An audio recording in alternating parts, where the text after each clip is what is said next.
Sure. Sana All right. Aguilera. I'm Jillian Altabella. I'm Paige Atterbury, and Um, we are going to discuss our parent interviews. So the first prompt question is discuss how you planned and approached your parent interview. So for me, after seeing all the AOTA tip sheets and all the readings that we had in the module for this week, I really focused on the occupation of sleep and like a bedtime routine. So that's kind of the starting point I had for this assignment and getting the questions done. okay, I'll go next. So for mine, I used after like completing the readings, I focused on the development of occupations chapter in the pediatric skills textbook, and I kind of went through there. I took a more general approach to occupations, so I didn't focus on like a specific thing. Okay. Um, so after our readings and I focused on self-feeding, which is I thought was really important because that's something that, progresses and changes ever since a baby is born and it just changes on. It also we also there was a handout for that this week too, so that really took interest in that. Awesome. So if y'all want me to, I'll go ahead and go through my questions. Is that okay? Mm-hmm. All right. So these are the first questions I started off with. My first one was, what time does Eli go to bed? What's a typical night like before he goes to bed? Is there any routines that he usually follows before he goes to sleep? How is his room set up and looking at the environment? Does he have any technology in his room, like a TV or a gaming console or a cell phone that he uses? What's his attitude like towards bedtime? So is it a fight to get him to go to sleep, or does he usually just say, I'm ready to go to bed, and is easy to get there?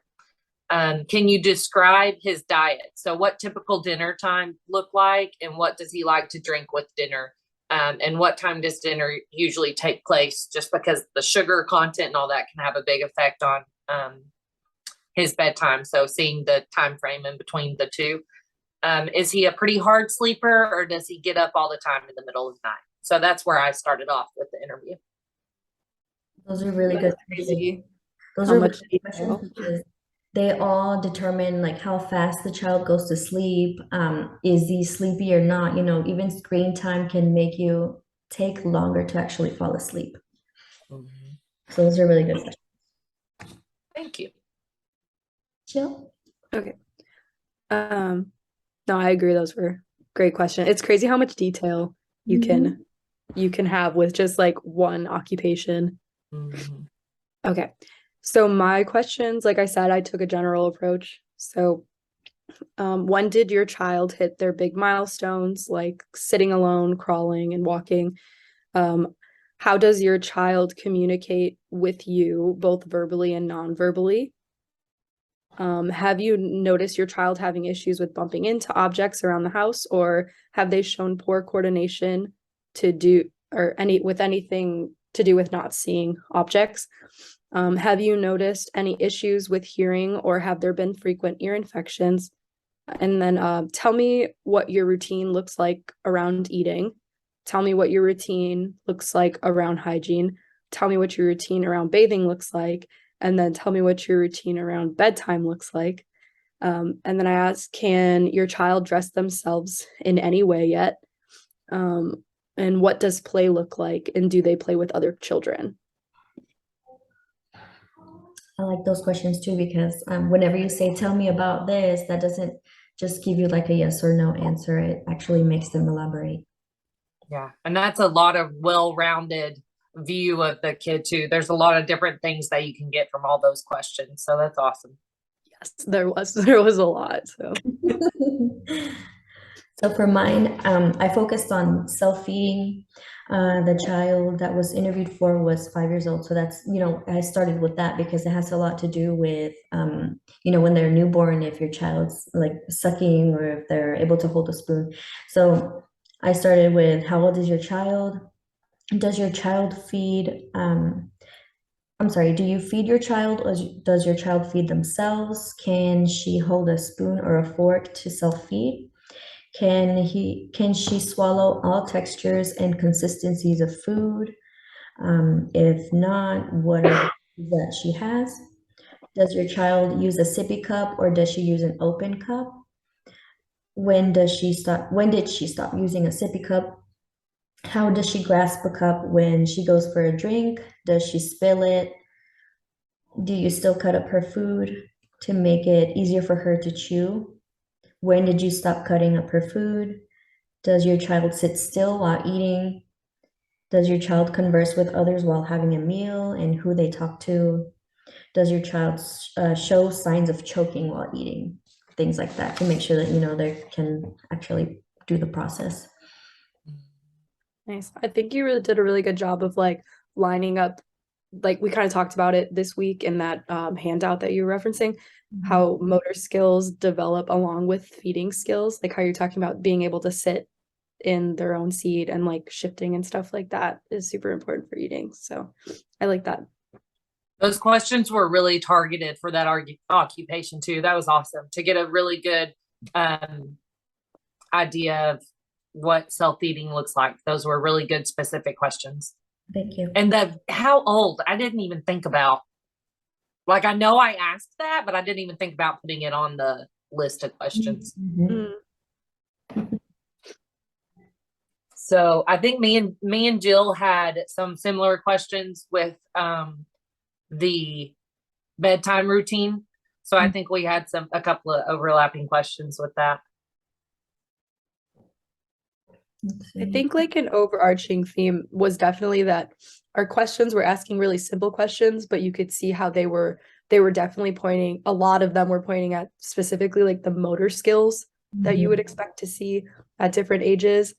Like the sitting alone, being able to get up and like participate in occupations like the sleep routine and stuff like that. Like a lot of it you could see on the OTPF, like in those performance skills, specifically motor. Yeah. Sorry. Yeah. I think I think I didn't do as much motor type questions as y'all did. Cause like, But I feel like you could get motor stuff out of it. yeah. You know what Yeah. I mean? Like, yeah. like if he's getting up and like walking around or like any participation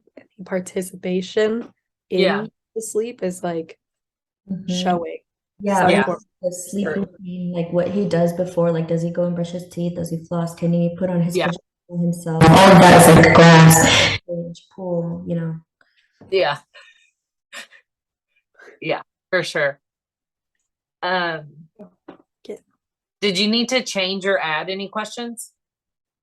I feel like I did add a few whenever, I feel like some of these I asked like a yes or no or just a simple question like how old. Like I feel like I did have to add because I asked, does your child still use a sippy cup or an open cup? And he said an open cup, and then I was like, okay, that's it. But you have to like, I asked, when did she stop using a sippy cup?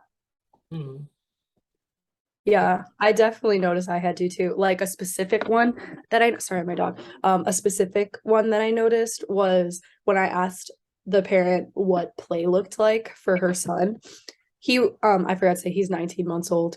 But she was like, I wanted to know if he played with other kids, and she's like, yeah, he goes up to them. But I had to like kind of probe a little bit more because I was looking to see if like what kind of play, like if he was actually interacting with them or if he was just doing like parallel play. Like she doesn't know what parallel play is, like our word, like Right. it's not the parents' word. So Yeah.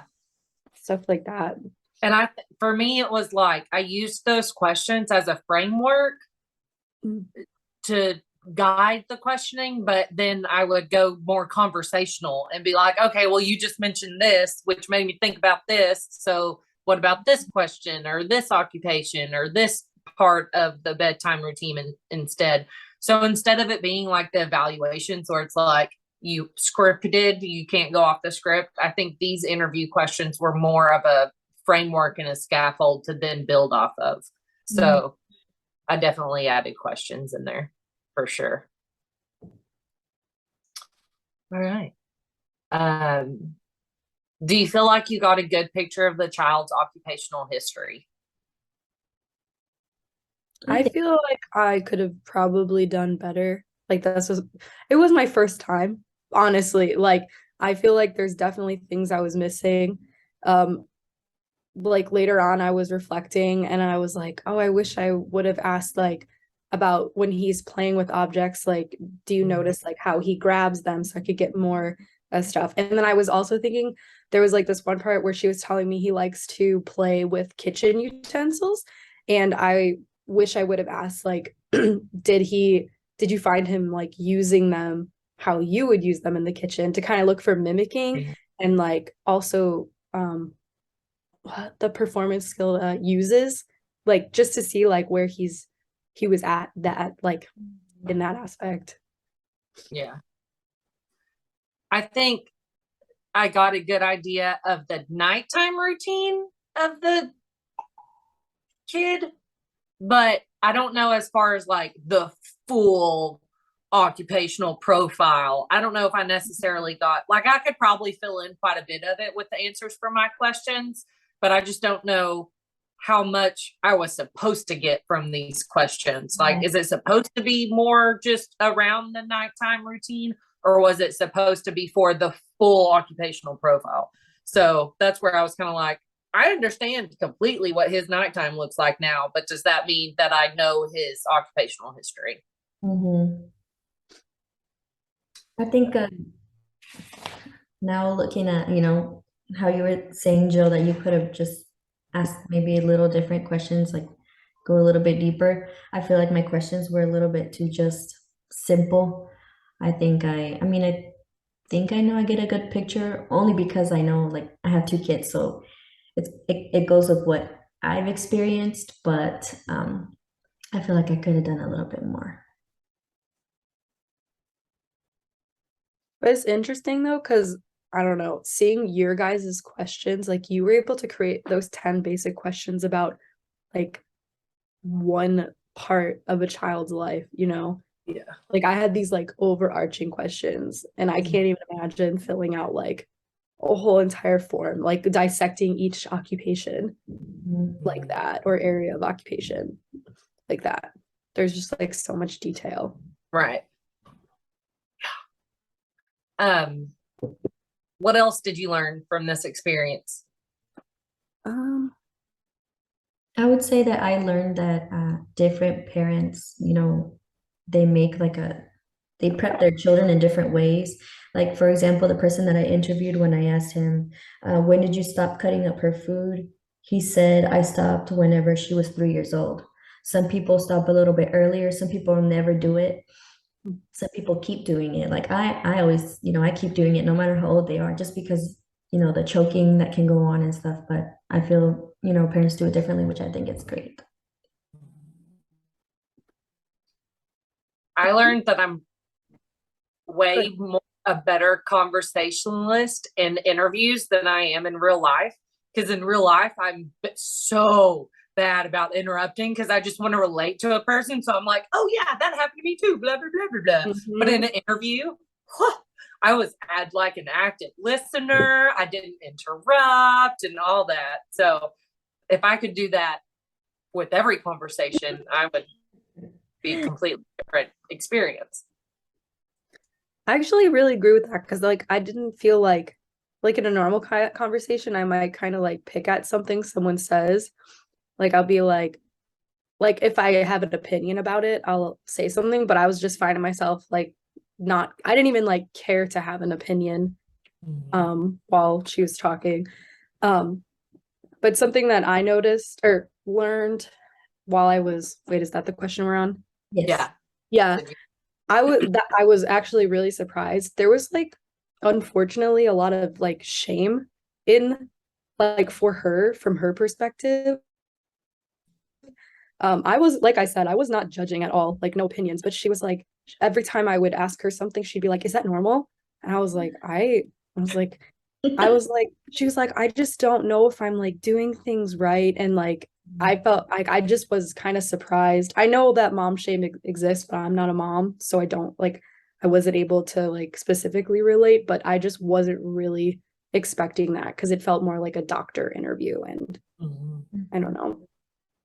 I feel like maybe she felt that way because when you go to the doctors, well, with my two girls, they ask me things like, oh, when they were newborn, does she sleep in her bassinet? Does she, do this or do that? And I'm just like, yes or no. And it's just like they're kind of like you have to do this by a certain day or time or by your, the milestones. So maybe Yeah, that's what she specifically brought up because she was talking about, they asked her a question about how many words her child could say, because I asked about his ability to verbally communicate.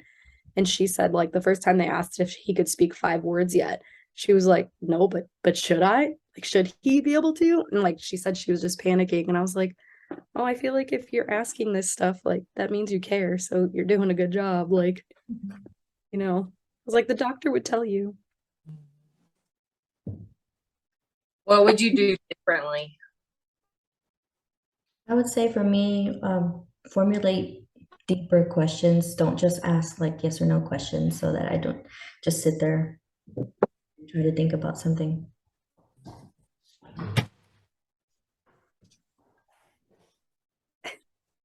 I think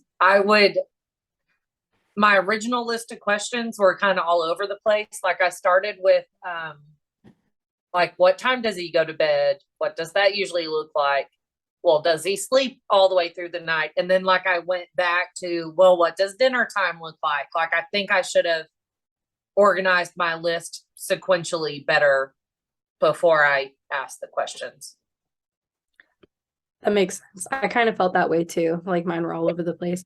I think I also wish I would have kind of just researched some questions to ask, instead of trying to come up with my own, like to get an idea. Because I feel like this has already been done by other people. And like we're kind of reinventing the wheel. Just to get like an idea of what other people ask, I would just use what's already been done. Right.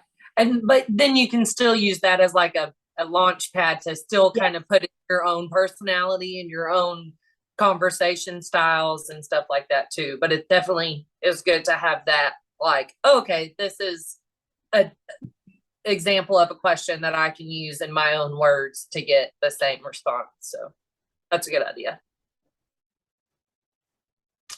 All right. Sorry, guys, my laptop was running low on power, so I told my husband to bring my charger, and he ran in like that. Nice. Oh, you're good.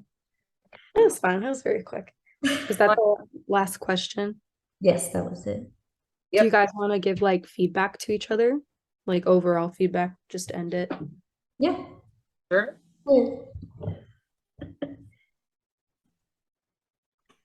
Okay. I can start. Susanna, I think yours was really good. I think you had like this unique experience of having kids. I guess that's not a unique experience, but it's like something that a lot of the other kids in our adults in our class don't have. And it's really you aren't kids, aren't parents. So that's unique in this group. In this group, you are the one person. Yeah, so like you have like a good perspective of working with children, and you're kind of like exposed to those milestones and stuff, so that's really cool. And then yeah, I think your questions were good. Obviously, like I agree with you, like they could have been deeper in some parts, but I think they were a good like starting point, and they're super easy to like kind of get the parent to elaborate off of. And then Paige, I know you don't have kids, but you're around kids all day long, so you get to have that firsthand experience too. And you had a lot of detail in yours, and I think you got like a good perspective. And then I guess you could have focused more on like motor skills and stuff, but I don't know, because like it really depends on what your caseload or whatever, like what they would be going to see you for. So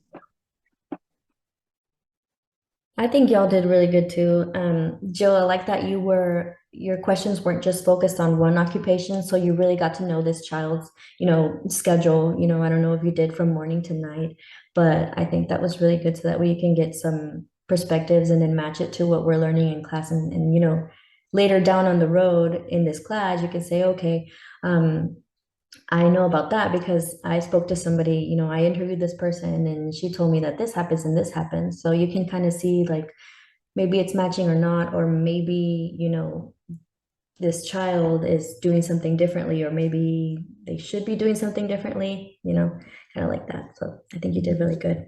Paige, I also think that you did really good with the sleep routine, especially I like the question that you mentioned about, does the child have electronics in the room before? Because that has so much to do with, can I go to sleep early or not? Or am I able to focus and, relax after watching TV or being on the phone or playing on the tablet, anything like that? Because kids nowadays, that's pretty much all they do. So you did really good. I really liked y'all's questions too, because I like how Susanna's were motor focused, kind of a lot of them, and then how Jill's were more just like the overarching, complete occupational history background. So I think it was all of our questions together. I think were a good mix of perspectives. So we all learned a lot from each other, and I think it was a great list of questions to add to our toolkits for the future. So I really appreciate y'all being in my group and talking with me. It's always fun working with y'all. Yes, same. Okay.